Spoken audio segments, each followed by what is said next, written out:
हम आज बताने वाले हैं दर्शकों को कि कैसे कथक नृत्य हमारे स्वास्थ्य के लिए, हमारे शारीरिक स्वास्थ्य के लिए, हमारे मानसिक स्वास्थ्य के लिए जो है वो बहुत ही उपयोगी है।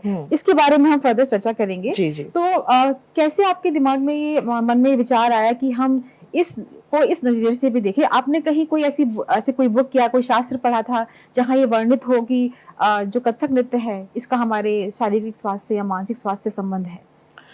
ये जितनी कथक है या जो भी हमारे भारतीय नृत्य हैं वो सनातन संस्कृति की, मैंने जैसे कहा कि एक मजबूत स्तंभ है।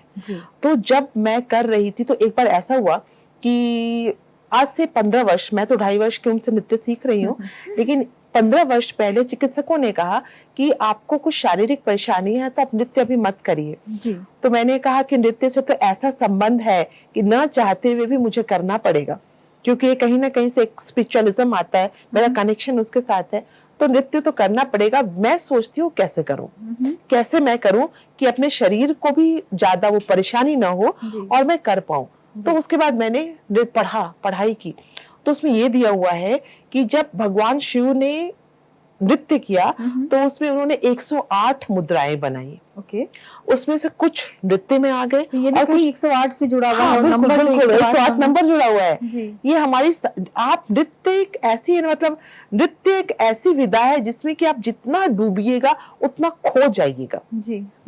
तो और इसलिए कहते हैं, आगे हम आएंगे कि मेडिटेशन क्या है नृत्य में। तो वहां से जब 108 मुद्राएं की और भरत मुनि जी ने उन मुद्राओं को देखा, उसमें से उन्होंने नृत्य के लिए कुछ रख लिया और कुछ योग में दे दिया। अच्छा, तो वहीं से योग की उत्पत्ति भी होती है। तो योग तो वैसे भी कहा जाता है कि जोड़ना है। बिल्कुल, योग मतलब जोड़ना, आत्मा को परमात्मा को जोड़ना। सेम हमारा नृत्य भी है। नृत्य और योग अलग नहीं थे, एक ही चीजें हैं। बाद में वो सारी अलग अलग होने लगी। तो वहां से मैंने फिर 14 मूल एक्सरसाइजेस बनाए जिनके माध्यम से स्पॉन्डिलाइटिस, यूरिक एसिड, इन सब में बहुत आराम मिला। तो आपने जैसे कि आप खुद ने इसका रिसर्च किया या कहीं पहले से ये सब वर्णित था या आपकी खोज है? मैं कहूँ नहीं, ये सारा वर्णित है।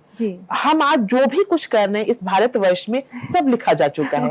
बस रिसर्च हो रहा है। वापस हम अपनी जड़ तक जा रहे हैं और ढूंढ कर ला रहे हैं कि मेरे लिए आज क्या उपयोगी है। अगर हाथों में दर्द है तो कौन सा एक्सरसाइज, वो मैंने 14 एक्सरसाइजेस बनाए जिससे मुझे CCRT का सीनियर फेलोशिप मिला है। पूरे भारतवर्ष में एक ही है अभिनव में, योग में अभिनव प्रयोग, कथक योग का अभिनव प्रयोग, ये शीर्षक था, इस पे मुझे मिला है।